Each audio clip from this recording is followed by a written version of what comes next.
چلے کچھ دیر کے لیے اپنے آپ کو کوفہ لے چلیے. آج دو حسین کے بھانجوں کی مجلس ہے.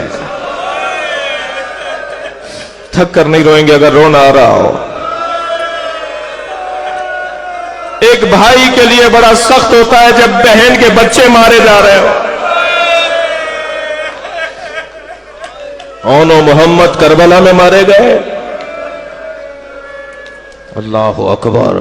جب لائے تھے نا امام حسین اون و محمد کے لاشوں کو تو عزاداروں اون میں دم تھا، اون ابھی زندہ تھے.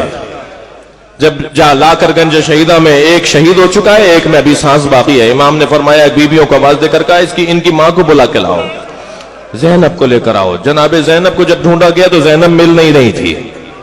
جب بی بی ملی ہے خیمے کی پشت پر جا کے دیکھا، بیویوں نے کیا دیکھا؟ پیشانی سجدے میں ہے اور زینب کبریٰ شکر خدا ادا کر رہی ہیں. یا اللہ تیرا شکر ہے، میری محنت سوارت گئی، میری محنت کامیاب گئی. ایک بی بی نے آواز دے کر کہا حسین بلا رہے ہیں. تو ایک جملہ کہا میں حسین کے سامنے جاؤں گی تو حسین مجھ سے کیا کہیں گے؟ میں نے اپنے بچوں کو قربان کر دیا. آواز دی حسین بلا رہے ہیں. پہنچی جناب زینب تو امام حسین نے فرمایا زینب اون میں بھی دم ہے، تمہیں یاد کر رہا ہے.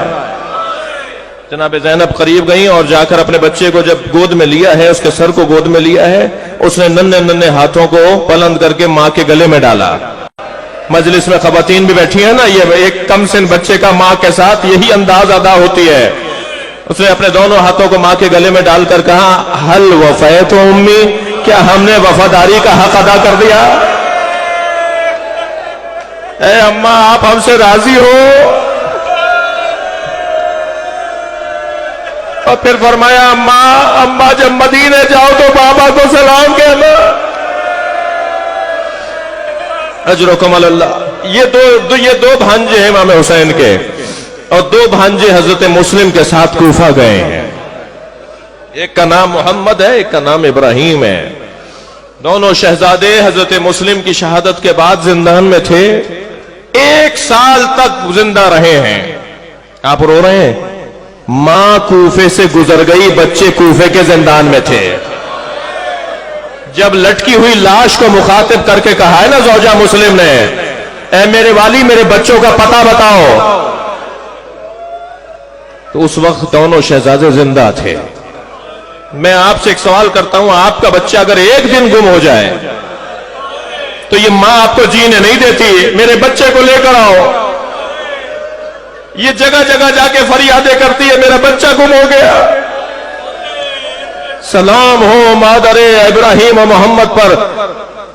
1 سال تک یہ بچے نہیں ملے.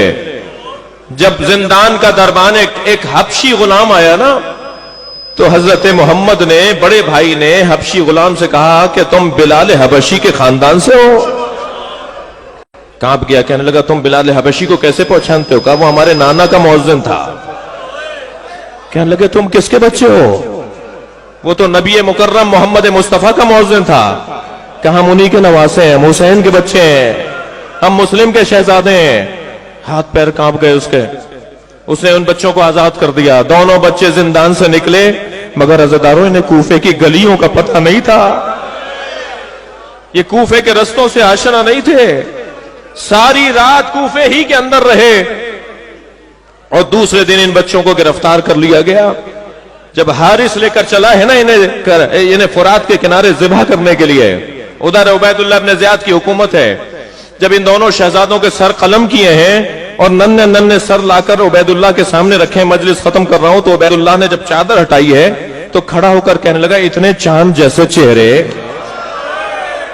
کس نے کہا تھا کہ تم انہیں ذبح کر دو؟